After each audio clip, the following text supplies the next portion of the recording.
Assalamualaikum warahmatullahi wabarakatuh. Halo, kenalkan nama aku Dina Hidayatullah dengan NPM F0G02301. Aku dari Kebidanan kelas 1A. Kali ini aku akan membahas tentang mata kuliah farmakologi. Yuk simak videonya. Kalian tahu nggak sih apa itu farmakologi? Farmakologi adalah ilmu yang mempelajari obat dan cara kerjanya pada sistem biologi. Sedangkan farmasi atau apoteker yaitu adalah bidang profesional kesehatan yang merupakan kombinasi dari ilmu kesehatan dan ilmu kimia yang mempunyai tanggung jawab memastikan efektivitas dan keamanan penggunaan obat. Farmakologi ini terbagi menjadi dua, yaitu farmakokinetik dan farmakodinamik. Farmakokinetik ada yang kita kenal sebagai absorpsi, distribusi, metabolisme, dan ekskresi. Adalah sistem farmakologi yang mengandung 4 tahap dasar obat.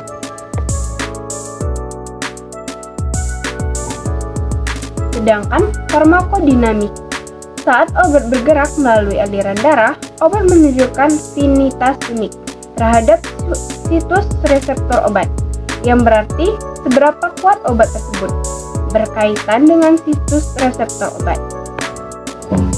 Kemudian ada biofarmasi. Biofarmasi adalah ilmu yang mempelajari pengaruh pembuatan sediaan farmasi terhadap efek terapeutik obat. Biofarmasi disebut juga farmasetika, merupakan fase yang meliputi waktu mulai penggunaan obat melalui mulut sampai pelepasan zat aktif ke dalam cairan tubuh. Lalu ada aspek-aspek biofarmasi. Yang pertama ada karakter kesediaan farmasi, lalu ada ketersediaan hayati, yang ketiga kesetaraan terapeutik, lalu yang keempat ada biosai dan standarisasi. Kedua, ada aspek legal dalam pemberian obat. Adapun aturan dari Premkes RI nomor 28 tahun 2017 tentang izin dan penyelenggara praktik bidang. Lalu ada juga undang-undang yang mengatur, yaitu Undang-Undang Nomor 4 Tahun 2019 tentang Kebidanan. Kemudian ada prinsip pemberian obat. Prinsip pemberian obat ini ada memiliki 7 prinsip utama, yaitu benar pasien dengan memastikan identitas pasien. Lalu kedua, benar dosis, benar obat, benar waktu, benar cara pemberian, benar informasi, dan benar dokumentasi. Lalu ada terapeutika. Apa sih itu terapeutika? Terapeutika adalah obat yang dapat membunuh parasit dan kuman yang ada pada tubuh inang. Bisa dilihat di sini ada beberapa parasit dan golongan-golongan termasuk parasit. Lalu ada proses kemoterapi. Pasien mengalami pemeriksaan seperti tes darah lengkap, pemeriksaan infeksi gigi. Pemeriksaan infeksi gigi penting dilakukan karena infeksi gigi berisiko menyebar ke seluruh tubuh saat kemo.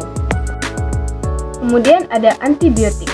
Penggunaan antibiotika yang tidak tepat dapat menyebabkan resistensi antibiotik.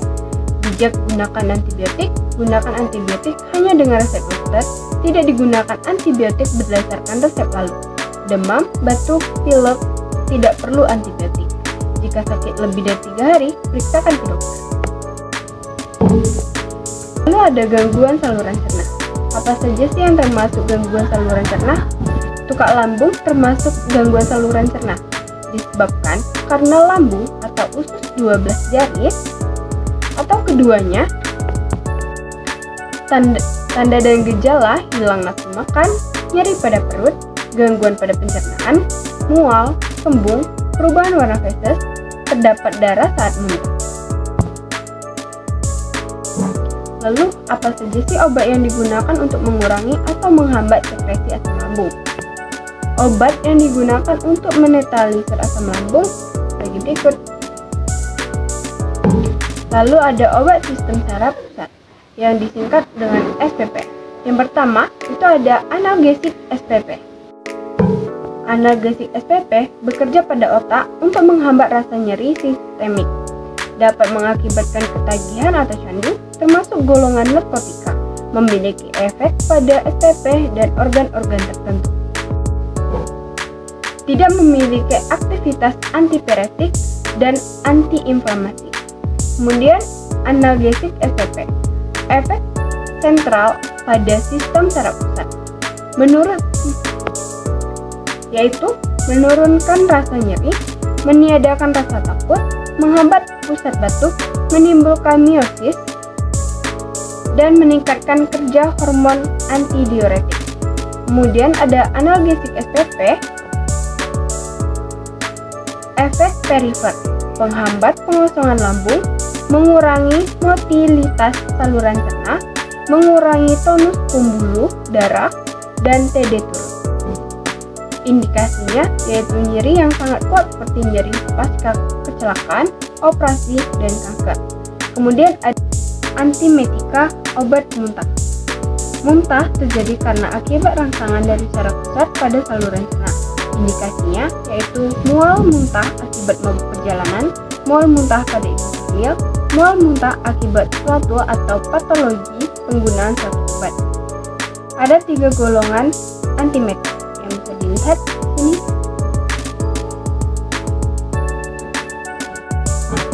Kemudian ada antikonvulsan, pengobatan epileptis bertujuan menghindari kekurangan sel otak, mengurangi beban sosial dan psikologi pasien maupun keluarganya.